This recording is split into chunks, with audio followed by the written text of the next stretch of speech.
Hello, and welcome to my very first devlog, as recorded on February the 18th of 2021.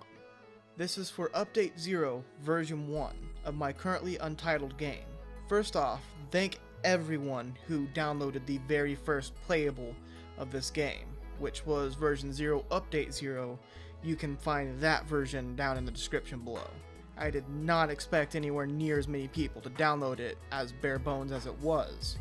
So thank everyone who did for that.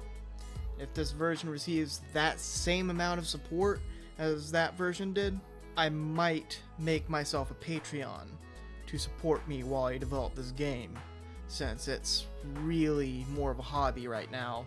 Anyway, that's enough about Patreon in this first version. Let's move on to the changes I made in this update and my plans for the future. One of the first changes I made going into this month was in how the inflation works.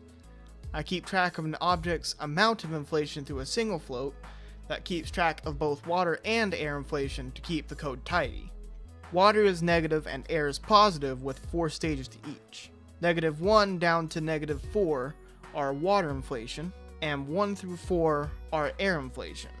You used to be able to go from water or air inflation simply by cycling down enough on the inflation value with RNT. Now there are instead 2 floats involved, one which does what I just described, and the other which keeps track of which type of inflation you want to use, which is controlled via the X and C keys.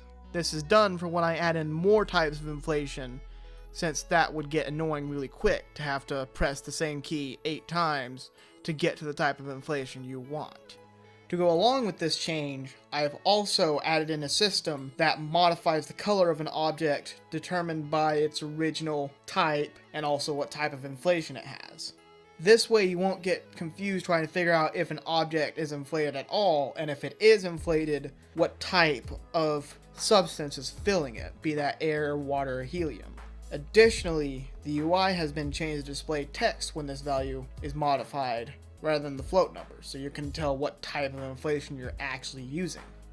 One of the bigger changes was how an object's inflation is controlled by the player. It used to be that you had to get close to an object and press R or T in order to inflate it. Now, instead of that, you have a shooter which follows the cursor. You fire the shooter off to inflate an object.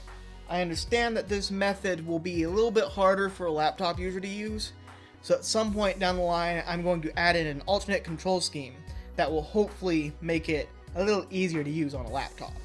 Currently, this object is just a very simple placeholder. So one of the first changes I'm going to make next month is I'm going to come up with a better design, even if it's still just a placeholder. Jump height has been made higher.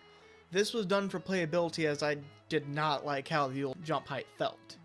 This new height might be moved to a power-up later on. I kept getting complaints about the old button acting like a spring in the old build. I was unable to replicate the issue until recently.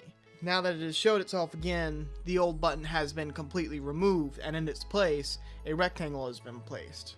The rectangle simply looks for the object's mass, and it has no collider attached to it, so the cube doesn't end up bouncing around when it's placed on top of the button. I got a complaint that the background elements were a bit flashy and annoying in the last update.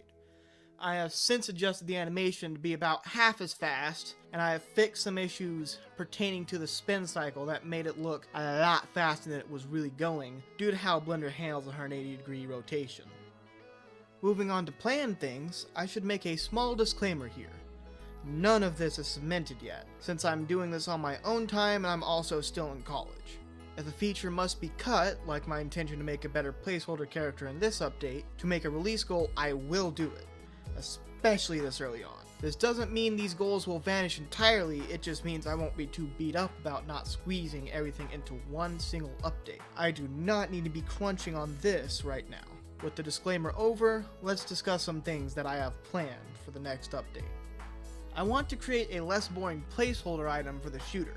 I'll be thinking up and drawing designs out for a while, and if I make a Patreon, those will be placed there. There might even be some footage of early attempts up in the background right now if I decide to record some.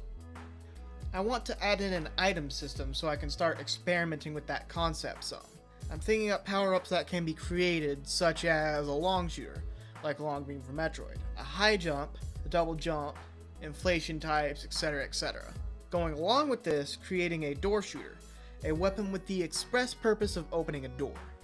I want to change the way that inflation type is saved between rooms, so it resets every time the game is restarted or shut down, but not when moving to a different level. At the same time as this, I want to add in a save room asset within which the game can be saved, just like in the Metroid games.